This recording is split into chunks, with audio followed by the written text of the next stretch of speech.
So let's go over all the angular variables that we've got so far.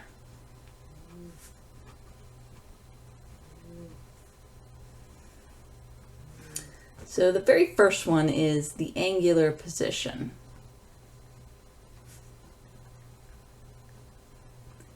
And that we use this symbol, theta, that we've been using for the angle, because of course it is an angle. And the units now are radians. We're going to want to always measure in radians. It's worthwhile to emphasize that. This is in radians, and it's in radians, and it's in radians, and it really has to be in radians.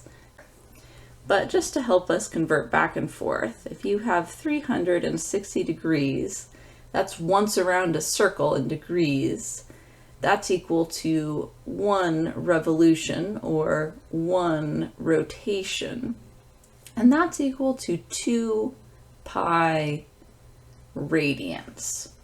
And the radians, that's the units we're going to want to use for angular position. So always radians.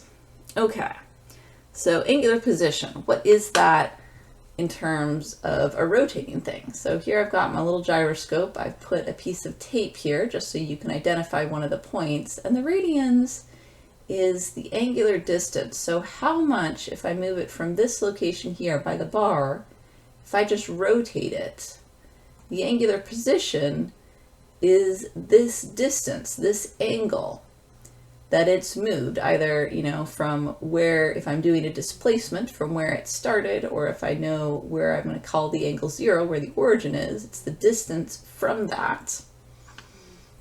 So let's go ahead and draw a picture.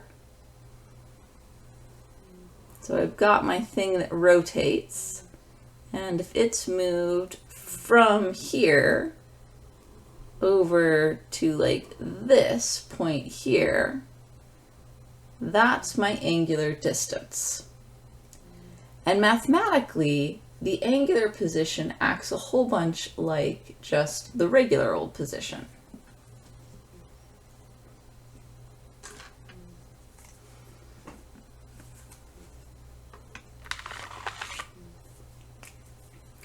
So mathematically,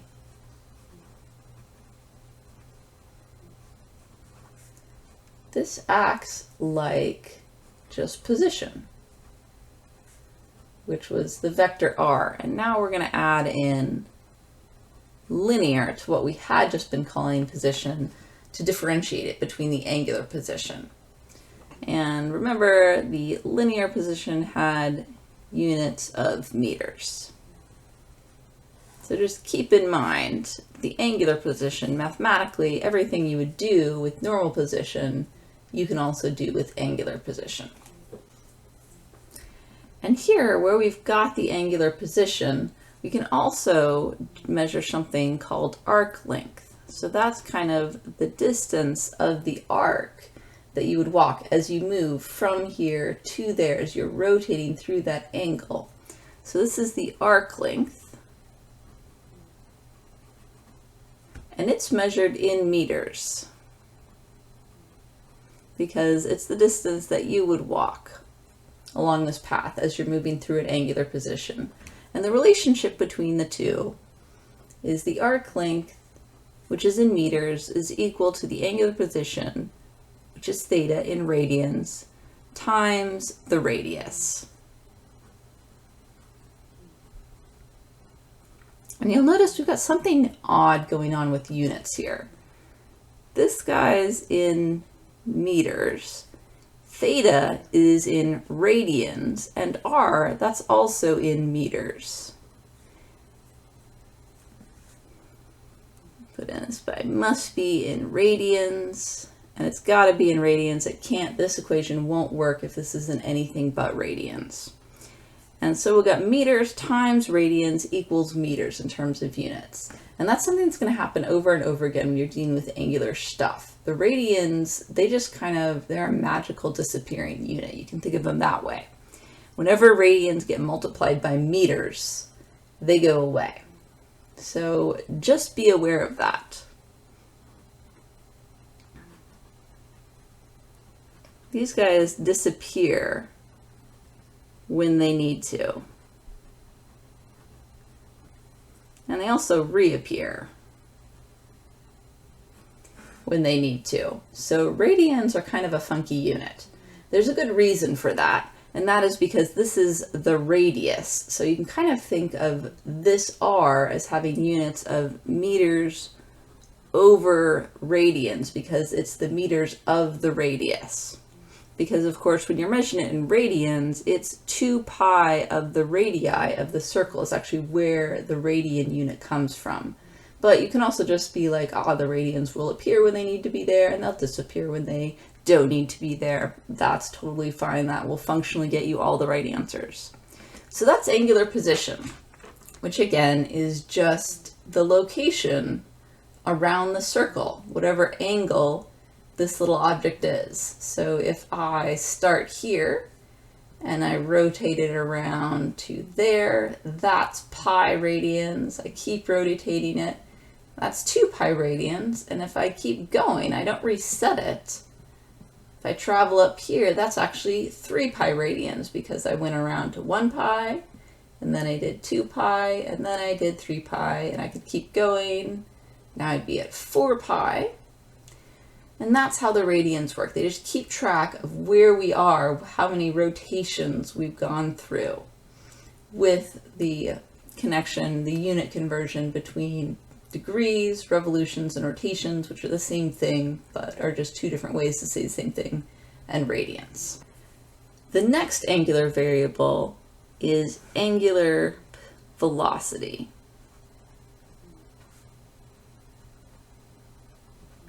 And there we use this variable, which is an omega, a lowercase omega. You can think of it as sort of a curly W.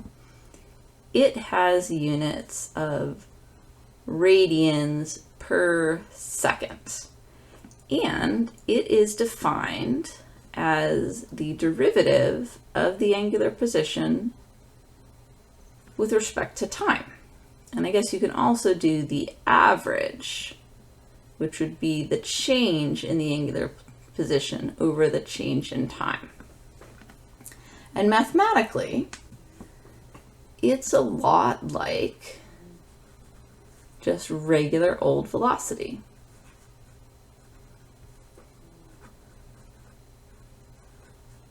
Which we used a v for. And again, we're going to have to put in linear now as a qualifier in front of velocity to differentiate the 2 different kinds of velocity. But this guy had units of meters over seconds, so the position units over time, and this one has radians over seconds, so the position unit over time. So average velocity is like that. This guy is a vector. So we've got to pay attention to direction. So the direction for omega, if something is rotating like that, you can use a variation of the right-hand rule. You curl your fingers with the rotation and your thumb points the way that omega is. So here, if we curl our fingers around, our thumb points up. So this would be omega points out of the page. And we can denote that with a little dot and a circle around it. That's the way to draw an arrow when it doesn't actually fit on your page because it's perpendicular to your page.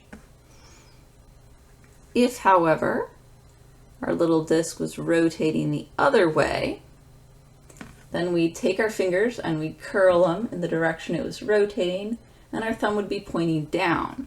So this would be omega points in to the page. And that we would denote with an X and a circle. So looking here, the angular velocity is how quick we're making this rotation. So like that's a pretty fast omega. This would be a slower omega. But looking at how this is rotating, you see it's moving around like this. So I would curl my fingers to go around with the motion, and they would point up. And the reason why we define omega like this is then even if we rotate this thing that's rotating like that, the omega kind of stays in a consistent fashion. So omega is always pointed out. If this guy's rotating like this, it's always pointed out along this axis. So out like that. And it doesn't matter. It'll always stay perpendicular to the plane of rotation. So basically this plane here where the thing is rotating. And it's always pointing out in that direction as we rotate it. Even if I flip it around, if I flip it around like this, so you notice you can't see the tape anymore, it's up here. Let's just get it rotating. If I do that and flip it around, well now the spinning's the other direction. So I'd curl my hands like this and it would point down. So that would also be consistent as well. So that's why we define omega the way we do. Curl your fingers in the direction the thing is rotating and your thumb will point in the direction of omega. So that's our angular velocity. I guess the other thing that we can do with the angular velocity is we can get a tangential speed. We can relate it to that. Just as we related to the arc length here, you know, maybe we want to know the tangent of that point right there. How fast is that little point on this disk moving? So that would be the speed. It would have that direction because it's tangential to the motion of this little point here. So let me draw the circle that this little point would be moving in. If we want to know that, then we need to know the distance from the center. We need to know this r, that radius r vector. Let me draw it a little bit bigger just so we can see it.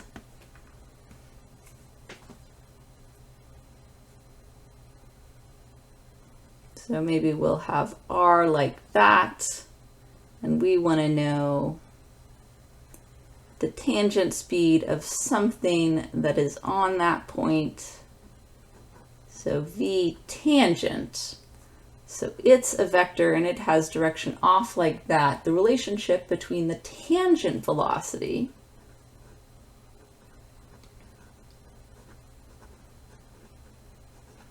and the angular velocity is this one. The tangential velocity is equal to omega vector crossed r. So cross this, I've measured from the center to the point that I'm interested in, the point that I want to know the tangent velocity. So that's a way to get in between the tangential velocity and the angular velocity. And again, the units are doing that funny thing. Tangential velocity is in meters per second, omega is in radians per second, and r's in meters. And even with the cross product, well, we're going to have a sine, you know, of some angle over here, but that's not going to have any units. So this will be the units. And you'll notice that again, the radians just sort of disappear out of the equation or reappear as they're needed. And our final angular variable is going to be angular acceleration.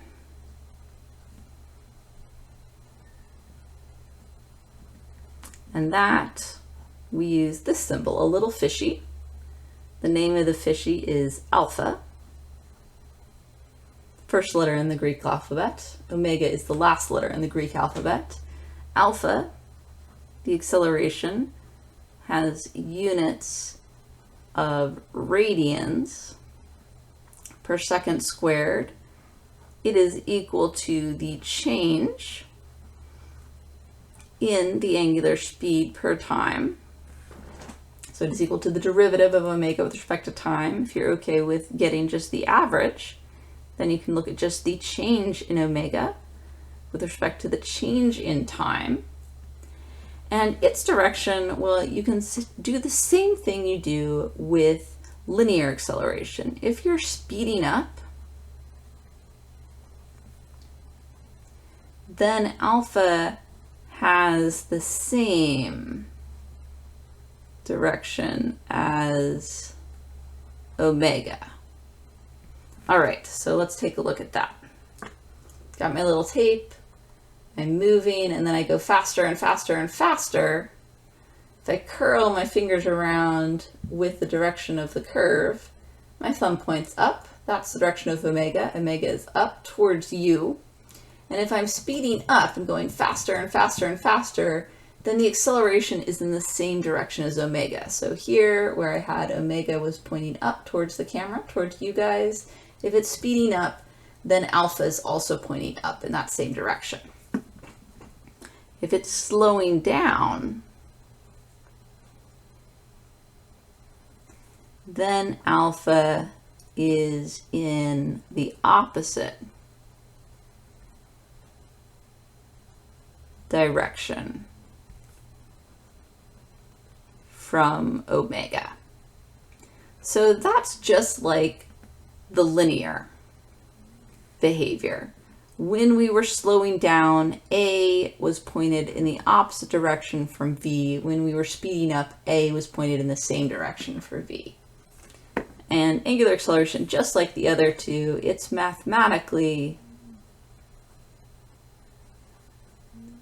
like linear acceleration, what we had just been calling acceleration.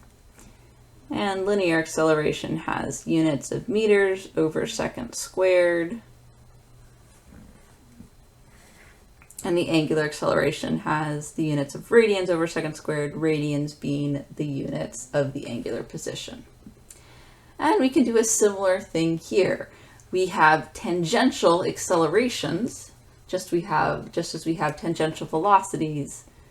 So if we want to know the tangential acceleration of a point, then we can do, oops, not omega, we can do the angular acceleration crossed with the radius, the distance to where that point is. So if we've got a little circle like this, and we know that alpha, the angular acceleration, is pointed up out of the page like this, which means that it's rotating around like this. It's getting more and more and more and more and more fast going around this way. We'll make the assumption that omega is that way as well. So omega is also pointed up like that. So these two together, they're pointing in the same direction. That means the whole thing's speeding up, going faster and faster and faster in this direction. Then if we look at a particular little point here, it's also going to have a tangential acceleration like this, because it's spinning faster and faster, so it's actually accelerating that way, in addition to having a radial acceleration in towards the center, which we had previously been calling centripetal acceleration. But the tangential acceleration is different. It's the acceleration that's tangential to the path of an object that's spinning around in a circle. And this is the equation that you use to get it. So those are the angular variables that we are going to be using, sort of how to find their directions and how to relate them to these sort of linear equivalents that are going on both on the circle and then mathematically.